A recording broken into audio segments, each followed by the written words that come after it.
అందరికీ నమస్తే. Welcome back to Shri Sai tutorial. ఈరోజు న్యూస్ పేపర్స్లో వచ్చినటువంటి విద్యా ఉద్యోగానికి సంబంధించి చాలా అప్డేట్స్ అయితే ఉన్నాయి. వాటన్నింటికి సంబంధించిన పూర్తి వివరాలను అయితే మనం క్లియర్గా తెలుసుకుందాం. తెలుసుకునే ముందు వీడియోని చూస్తున్నటువంటి ప్రతి ఒక్కరు కూడా తప్పకుండా లైక్ చేసేటువంటి ప్రయత్నం అయితే చేయండి. ఇలాంటి అప్డేట్స్తో పాటు టెట్ డిఎస్సి ఇతర పోటీ పరీక్షలు అయినటువంటి ఎఫ్బిఓ, కానిస్టేబుల్ మిగిలినటువంటి పోటీ పరీక్షలకు సంబంధించినటువంటి regular latest updates, free class, guidance అనేటువంటిది కూడా మీరు పొందాలి అనుకుంటే ఈ వీడియో క్రింద ఉన్నటువంటి సబ్స్క్రైబ్ బటన్ని క్లిక్ చేసుకొని పక్కనే ఉన్నటువంటి ఆల్ నోటిఫికేషన్ బెల్ ఐకాన్ని క్లిక్ చేస్తే నేను చేసేటువంటి ప్రతి వీడియో కూడా మీకు నోటిఫికేషన్ రూపంలోకి రావడం అనేటువంటి జరుగుతుంది. ఈ వీడియో మీకు ఉపయోగపడ్డది అనిపిస్తే మీ యొక్క ఫ్రెండ్స్కి కూడా లైక్ చేసి షేర్ చేసేటువంటి ప్రయత్నం అయితే చేయండి. ఇక మొదటి అప్డేట్ కనుక చూసుకుంటే నేడే టెట్ ఫలితాలు అనేటువంటి విడుదల కానున్నాయి. దీనికి సంబంధించి కనుక చూసుకుంటే ఫలితాలు అనేటువంటివి నేడు మధ్యాహ్నం 2:30 గంటలకు ఫలితాలను పాఠశాల విద్యాశాఖ కార్యాలయంలో ఫలితాలను అధికారులు విడుదల చేయనున్నారు. అధికారులు గతంలో ప్రకటించినటువంటి షెడ్యూల్ కంటే ముందుగానే ఈ ఫలితాలను విడుదల చేస్తున్నారు. షెడ్యూల్ ప్రకారం అయితే ఈ నెల 28 నుంచి 30 మధ్యలో విడుదల చేయాల్సి ఉంది. అంతకంటే ముందుగానే టెట్ ఫలితాలను అధికారులు విడుదల చేస్తున్నారు అనేటువంటి అప్డేట్ అయితే మనం ఇక్కడ చూస్తున్నాం. అయితే ఇక్కడ చాలామంది అభ్యర్థులు కనుక చూసుకుంటే డిఎస్సి కోసం ఎదురు చూస్తూ ఉన్నటువంటి సందర్భం కాబట్టి ఖచ్చితంగా డిఎస్సికి సంబంధించినటువంటి ఖాళీలు కూడా 14,000 వరకు ఉన్నాయి అనేటువంటి అప్డేట్స్ కూడా మనం రెగ్యులర్గా చూస్తున్నాం. కాబట్టి ప్రభుత్వం కూడా ఈ అంశాలపైన ఖచ్చితంగా నిర్ణయం తీసుకొని వీలైనంత తొందరగా డిఎస్సికి సంబంధించి నోటిఫికేషన్ అనేటువంటిది అయితే వేయాల్సినటువంటి అవసరం అనేటువంటిది ఉంది అని అభ్యర్థులు అయితే అభిప్రాయపడుతున్నారు. దాని తర్వాత కనుక చూసుకుంటే మనకి ఇప్పుడు దీనికి సంబంధించినటువంటి లింక్ అనేటువంటిది మనకు 2:30 తర్వాత అయితే యాక్టివేట్ అవుతుందండి. మన రిజల్ట్కి సంబంధించినటువంటి లింక్ అనేటువంటిది ఇక ఫైనల్కి రిజల్ట్ అనేటువంటిది ఒకేసారి మనకు రిలీజ్ కావడం అనేటువంటిది జరుగుతుంది. మనకు ప్రిలిమినరీ కీలో పెట్టినటువంటి అంశాల్లో ఏవైనా తప్పులు ఉంటున్నాయి అనిపిస్తే కనుక మనం కరెక్ట్ జస్టిఫికేషన్స్ అనేటువంటివి పెడితే కనుక ఖచ్చితంగా దానికి సంబంధించి చేంజెస్ అనేటువంటిది జరిగి ఫైనల్ కీ అనేటువంటిది వస్తుంది. ఫైనల్ కీ ప్రకారంగా మనకు రిజల్ట్ అనేటువంటిది రిలీజ్ కావడం అనేటువంటిది అయితే జరుగుతుంది. దాని తర్వాత కనుక చూసుకుంటే అంగన్వాడీకి సంబంధించి మనకు ఏ జిల్లాల వారిగా నోటిఫికేషన్ వచ్చిందో క్లియర్గా ఒకసారి చూసేటువంటి ప్రయత్నం అయితే చేద్దాం.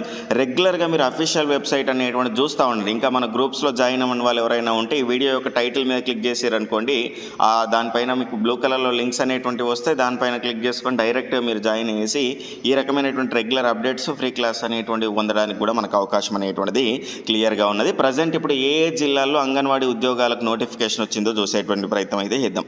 ఆదిలాబాద్ జిల్లాకు సంబంధించినటువంటి నోటిఫికేషన్ అనేటువంటి 9కి వచ్చింది. మనకు 20 జూలై వరకు అప్లై చేసుకోవడానికి అవకాశం ఉంది. నిజామాబాద్ జిల్లాకు సంబంధించి కూడా ఓపెన్ అయినాయి. మనకి 23 జూలై వరకు అయితే అప్లై చేసుకోవడానికి అవకాశం ఉంది. పెద్దపల్లి క్లోజ్ అయింది. భద్రాద్రి కొత్తగూడెం 18 జూలై వరకు మీరు అప్లై చేసుకోవడానికి అవకాశం ఉంది. కామారెడ్డి 25 జూలై వరకు అప్లై చేసుకోవచ్చు. సంగారెడ్డి 17 జూలై వరకు అప్లై చేసుకోవచ్చు. మెదక్ 24 జూలై వరకు అయితే మీరు అప్లై చేసుకోవచ్చు. ఇక్కడ మహబూబ్ నగర్, జోగులాంబ, గద్వాల్, నల్గొండ ఇవన్నీ క్లోజ్ అయిపోయినాయి. ములుగుకు సంబంధించి 15 జూలై వరకు అయితే మీరు అప్లై చేసుకోవడానికి అక్కడ అవకాశం అనేటువంటిది అయితే ఉన్నది. ఇక్కడ దీనికి సంబంధించినటువంటి ఎలిజిబిలిటీ క్రైటీరియా అనేటువంటిది ఏ రకంగా ఉంటుందని మనం క్లియర్గా చెప్పుకున్నాం. మళ్ళీ ఒకసారి చూద్దాం. పారామీటర్స్ అనేటువంటి కనుక చూసుకుంటే ఇంటర్మీడియట్ మార్క్స్ ఆధారంగా 70 మార్కులు, వీడియో అయితేనేమో 5, అర్ఫన్ అయితేనేమో 10, దాని తర్వాత డిఫరెంట్లీ ఏబుల్డ్ పర్సన్స్ అయితేనేమో 5 మార్కులు, ఇంటర్వ్యూ అనేటువంటి దానికి 10 మార్కులు అనేటువంటిది ఉంటాయి. మొత్తం 100 మార్కులకు సంబంధించి ఈ రకంగా పారామీటర్స్ అనేటువంటివి అయితే ఉంటాయి. ఇక నెక్స్ట్ చూసుకుంటే ఎడ్యుకేషనల్ క్వాలిఫికేషన్స్ వచ్చేసి మనకు ఇంటర్మీడియట్ అండి, అంగన్వాడీ టీచర్కు మరియు ఆయాకు. ఇక్కడ ఒకవేళ మనకు అంగన్వాడీ హెల్పర్కి సంబంధించి కనుక క్యాండిడేట్ అనేటువంటి వాళ్ళు అంటే వచ్చిన అప్లికేషన్లో ఇంటర్మీడియట్ లేకపోతే నెక్స్ట్ 10th క్లాస్కి సంబంధించి అయితే తీసుకుంటారు అనేటువంటి అంశాన్ని అయితే చూడొచ్చు. అర్బన్ ఏరియా అయితే ఆ దానికి సంబంధించినటువంటి ఏరియాకి చెందినటువంటి వార్డుకు సంబంధించిన వాళ్ళు ఉండాలి. గ్రామ పంచాయతీ అయితే ఆ గ్రామ పంచాయతీకి చెందినటువంటి వాళ్ళు అయితే ఉండాలి. ఎస్సీ ఎస్టీకి సంబంధించి సపరేట్ ఉద్యోగాలు అయితే మాత్రం దానికి సంబంధించి వాళ్ళే అప్లై చేసుకోవడానికి వాళ్ళకే అవకాశం అనేటువంటిది ఉంటుంది అనేటువంటి అంశాన్ని కూడా క్లియర్గా మనకు గైడ్ లైన్స్లో మెన్షన్ చేయడం అనేటువంటిది అయితే జరిగింది.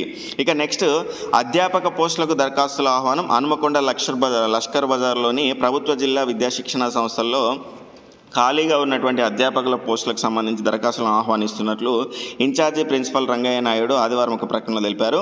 తెలుగు, ఆంగ్ల మాధ్యమంలో lecturer in education technology, Urdu మాధ్యమంలో గణితము, science, social studies, Urdu, psychology, philosophy, sociology సబ్జెక్టులో ఒక్కో పోస్టు ఖాళీగా ఉన్నట్లు తెలిపారు.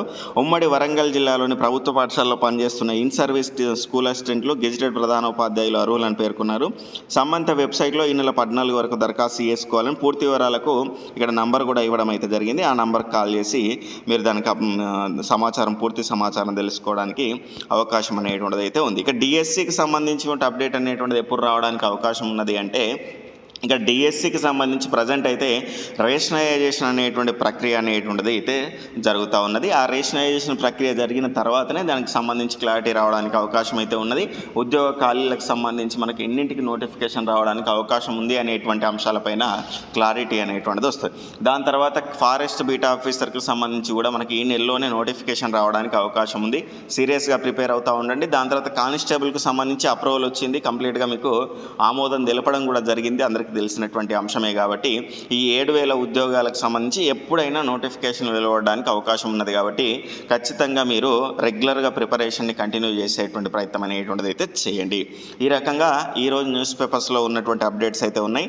ఇవి మీకు ఉపయోగపడ్డాయి అనిపిస్తే కనుక ఖచ్చితంగా మీ యొక్క ఫ్రెండ్స్కి కూడా షేర్ చేసేటువంటి ప్రయత్నం అయితే చేయండి. బాయ్, టేక్ కేర్, జై హింద్.